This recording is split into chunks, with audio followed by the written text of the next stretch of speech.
All right, welcome to the Explainer. Today we're going to tackle a concept in C++ that can really bake your noodle at first, but wow, is it powerful.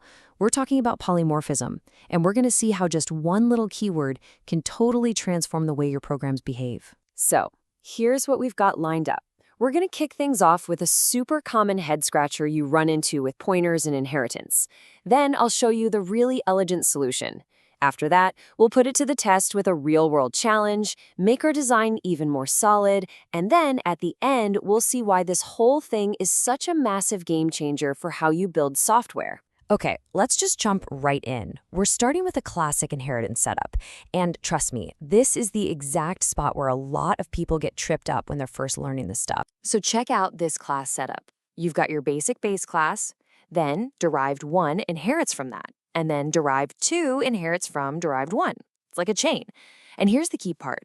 Each one of these classes has its very own version of a function we're calling producting. Okay, so here's the puzzle. Let's say we create an object of the most specific class, right? A derived 2 object. But we use a pointer of the most general type, a base pointer, to point to it. Now, if we call the product method using that pointer, which version actually runs? The one from base? Derived 1? Derived 2? What do you think? And the answer, which might surprise you, is it calls the product function from the base class. How weird is that? The pointer is literally holding the address of a derived 2 object, but the code that runs is from base. Yeah, that's definitely not what you'd intuitively expect. So why on earth does that happen? Well, it all comes down to something called static binding. See, the compiler makes its decision on which function to call way back at compile time. It looks at the pointer's type, which is base pointer, and says, okay, I'm a base pointer, so I'm calling the base function. I don't know and I don't care what's further down the line. It's basically got blinders on, and it can only see the base part of the object. Okay, so how do we fix this? How do we get the pointer to be a little smarter and actually call the right function? Well, get this. One single keyword is about to change the entire game. The fix is almost disappointingly simple, but it's so elegant. All we do is go back to that product function in our very first base class, and we just stick the word virtual right in front of it. That's it. That's the whole solution. So what does adding virtual actually do? Well, it's like sending a special instruction to the C++ compiler. You're telling it, hey, hold on, don't lock in your decision about which version of this function to call right now. Just wait. Wait until the program is running, and then at that moment, take a look at the actual object being pointed to and call that object's version.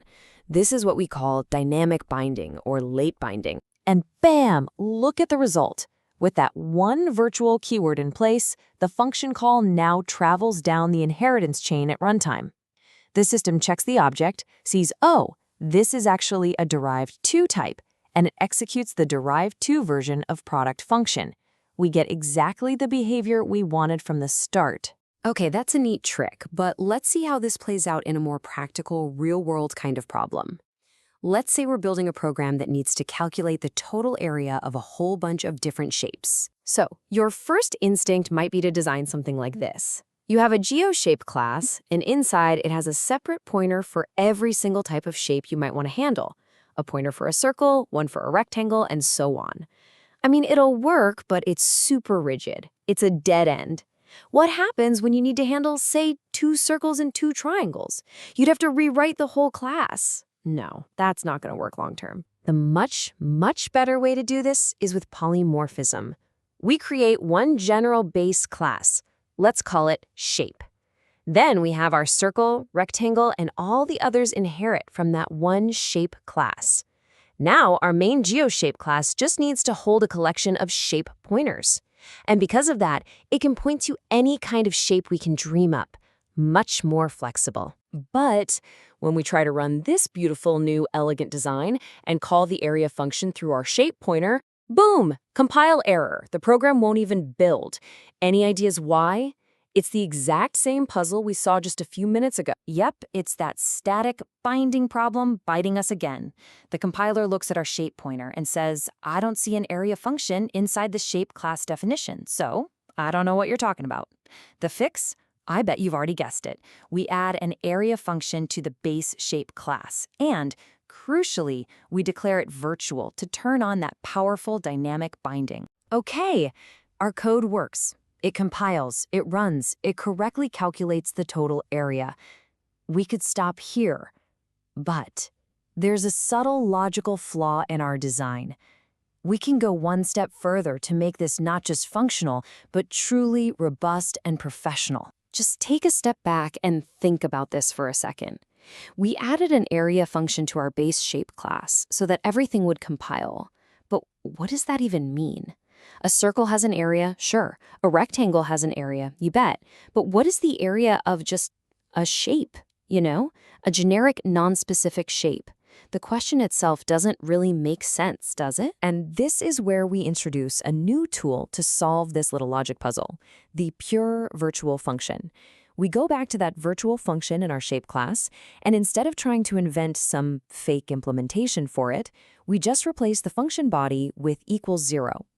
This is code for telling the compiler, listen, this function exists. I'm defining a contract.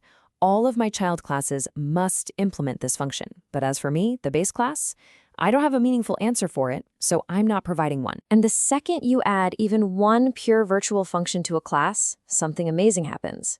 It becomes an abstract base class. And what that means is it's now a blueprint. It's a concept. The compiler will now physically stop you from trying to create an object of the shape type, and that's exactly what we want. Because creating a generic shape doesn't make any sense.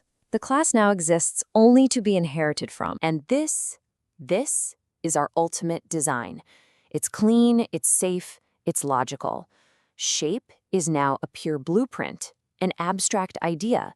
You can't make one by itself, and it enforces a contract on all of its children, saying if you want to be considered a shape in my world, you absolutely must provide your own area function.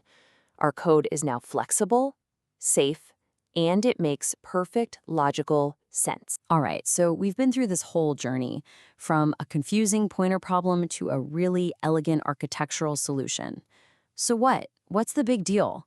Why does all this matter so much when you're writing code? It really boils down to two massive benefits that will completely change how you approach building software. First, you get dynamic binding, which gives you incredible flexibility. Your code can just adapt to whatever data you throw at it. But the second one, this is the real killer feature. You create an open-ended hierarchy. And that idea leads us straight to one of the most important principles in all of software design, the open/closed principle. It states that your code should be open for extension, but closed for modification. What does that mean? It means you should be able to add brand new functionality, like a new trapezoid class, without ever having to go back and mess with your old, stable working code, like our GeoShape class. So you see, this is so much more than just a little C++ trick. It's a completely different way of thinking about how you design things. It's how you build systems that are tough, easy to maintain, and ready for whatever you need to add tomorrow. So the real question to leave you with is, now that you have this virtual key, how is this idea going to change the way you design your next project?